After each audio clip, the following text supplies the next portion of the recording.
The weather has been a bit mixed this summer, hasn't it? But so have the cars. Next to me is the first MG Roadster since the TF went out of production in 2011. This is the MG Cyberster from the now Chinese state-owned MG motor, of course. And next to it is the BMW Z4 M40i, now available with a manual gearbox. So the question is, if you want the best route to lift a slightly gloomy summer mood, do you go Chinese New Wave or German old school? Here we are then, folks. Welcome to the bold new MG Roadster of the moment. This is the Cyberster. It looks like a bit of alright, doesn't it? I'm really impressed with the way this thing has been designed.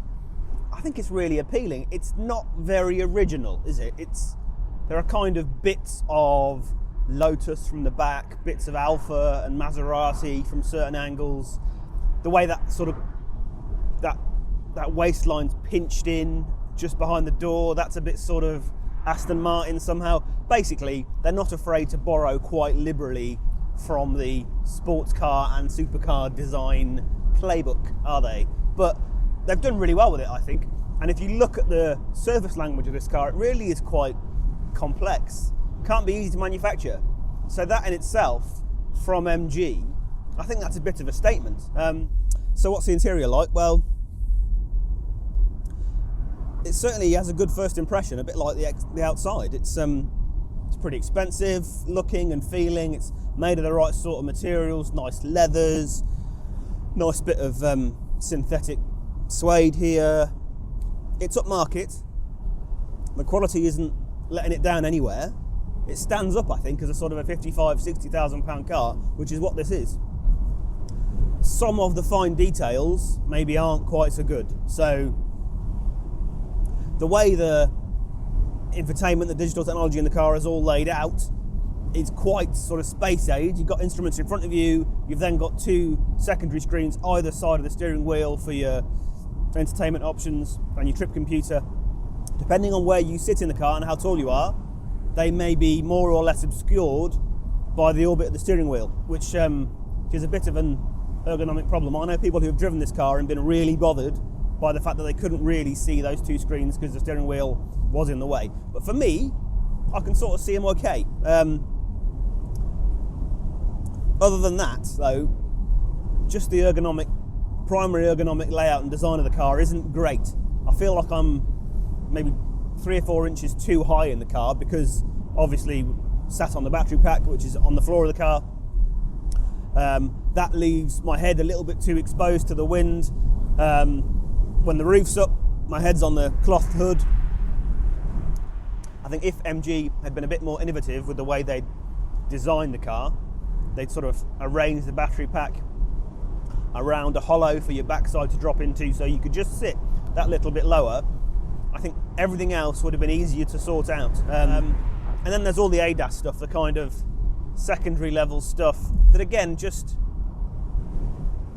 it's lacking that fine detail tuning. The car's got all of the adaptive driver assist systems that it obviously has to have by law, but unlike the kind of more established OEMs that have learned to put physical shortcut controls for some of these systems, ways that you can just turn them off easily so they don't drive you mad, MG isn't at that level yet. So you can dive into the main central display screen here and find the toggles to turn off the speed limiter alert and the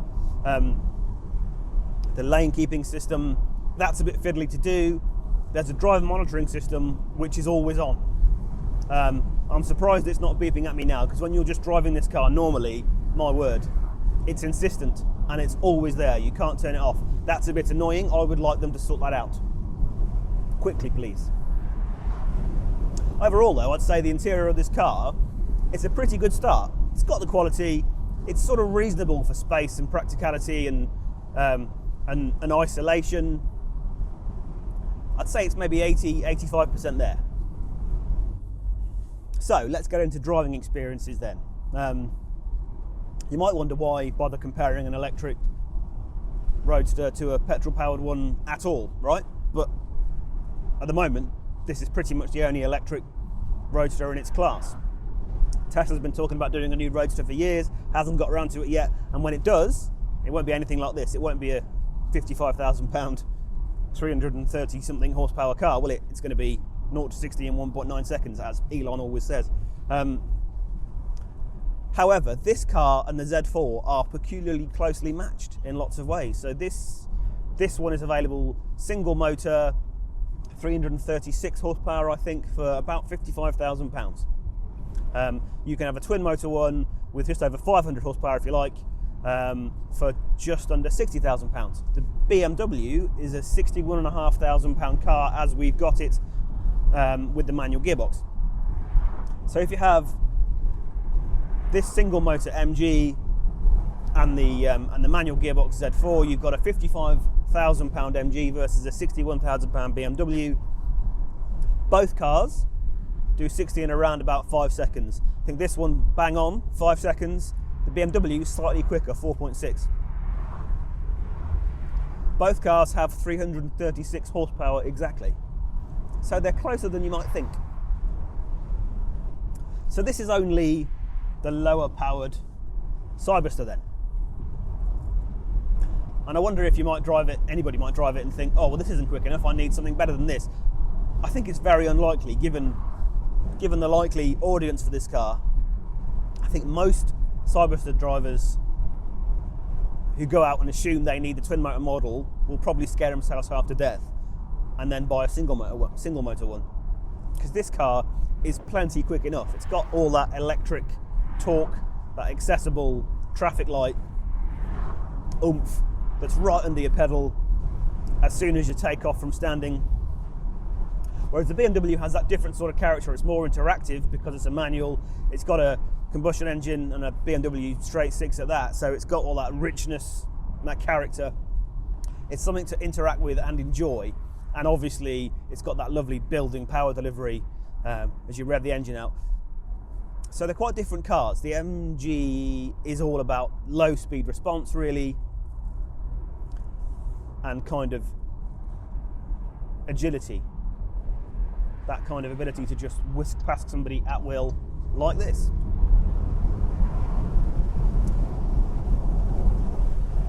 Whereas the BMW feels like it's much more about the experience, the richness of interacting with something mechanical and enjoying what you're doing, worrying a bit less about how easy it is to pick off that little overtake. They both have their place. I think MG have positioned this car quite cleverly, dynamically, or at least they've tried to. It isn't trying to be the best handling sports car of its kind, clearly. You barely need to drive it 100 yards to be able to tell. It's quite soft. It's got all of that refinement from not having a combustion engine. Hasn't got too many rattles or squeaks in the cabin. It's all quite nicely secured, so the car feels quite classy and plush. But it does have a bit of a body control problem when it starts to move a bit more quickly. It's quite softly sprung. Doesn't have much in the way of rebound damping control, so if you hurry it down a road like this, it starts to pitch around a little bit, starts to feel that bit heavier than it was before. Basically, it starts to tell you, I'm not a sports car, which is fine, given that there's Porsches and Lotuses and BMWs and other cars that you could buy if you wanted a sports car. This is something a bit different, and it's probably achieving most of what it sets out to, but the fine-tuning isn't quite there. You know, there's no reason it couldn't have more tactile steering. There's no reason that it couldn't still feel soft and compliant without sort of blamanging around underneath you and just feeling a bit underdamped and a bit unchecked. It wants that last 10-15% of dynamic finishing, this car. So here we are, folks. We're in the competition now. This is the BMW Z4 M40i with hand Schalter package, which just means manual shift in German. I do feel like I'm sitting a bit lower in this car. Got a bit better shelter from the wind, that's good. I've got plenty of room. The seat, BMW always does that really well, you know. so I can account for my long legs, can get a bit lower, I can sit in the right place at the steering wheel, at the right place at the controls, and that's important because we have more controls. 3 pedals and a stick, and I'm in good orientation to all of them. The pedals, I have to add, they're maybe a little bit less perfectly oriented in the footwell than they would be because they're a bit offset, because in order to squeeze 3 pedals into this platform in right-hand drive, they all have to punt off a bit to the right-hand side. So yeah, you do notice it a bit, the same way as you do in an M2 manual. That's the other BMW you can get with a manual gearbox. So this feels like an interior that's had a little bit more thought and care put into it, perhaps, than the MG. One made of a bit more practice, which you'd expect from BMW, wouldn't you? The quality's all there. It's a really appealing place. It's not like the MG in as much as it doesn't have digital technology for its own sake. There's plenty of it, but this is one BMW that still gives you lots and lots of buttons, and they're all useful. You know, you can program these shortcuts to take you wherever you want on the sat nav, or to turn this off or to turn that on. You've got physical HVAC controls. It's all very well thought out, and it works. It's lovely to use. And of course, that is the other thing that the MG doesn't have: an engine with all of the character and emotion and mechanical appeal that a really good engine gives you. And it is a good engine. This is the 3-litre twin turbocharged straight 6 petrol that has been going in the Z4 since it first came along. It's in the Toyota Supra as well, lots of other cars. It's a lovely engine though. It doesn't sort of shout too hard or doesn't do anything for effect, but it's got wonderful accessible torque and loads of it, and it just keeps pulling pretty much as hard as you want it to. You know, unless you're going to go all the way to a real performance engine like a M Division engine or a classic AMG V8 or something. This is about as good as modern performance engines get, really, isn't it? This is about as good as a multi-cylinder modern combustion engine you could want. Otherwise, there's just more breadth of appeal in what this car does on the road. You know, dynamically, it is a more sophisticated car than the MG. It is better executed. It covers more ground and offers more. And you know, if we had a Porsche and a Lotus, it probably wouldn't feel like the natural driver's car, but compared to the MG, it definitely does, and that probably says a lot about the kind of the judiciousness of BMW's particular execution with this car, because it does have plenty of classic BMW front engine driver appeal, plenty of performance. It's got all the body control it needs. It's not feeling so heavy and rebounding off bigger lumps and bumps and just generally getting in its own way on an interesting road. When you finally get to one, you can really enjoy a good drive in this car. But it's also refined and relaxed and isolated and protected enough that you can just cruise in it if you want to. You can do, you know, hundreds and hundreds of miles in this car and be perfectly comfortable. It does it all in the way that you would expect a premium car to do. So there's no denying really that this BMW is a better car than the MG. I think it's pretty plain. There's all the sort of ergonomic stuff, the packaging, just a better basic design and execution of the car, and then there's all the dynamic stuff as well. Handles better, rides just as well, if not better. It's got all that enrichment as well about the mechanicalness of the experience. You know, the combustion engine is something to really get your teeth into and enjoy, and it adds an extra layer of appeal to the experience that the MG just doesn't do.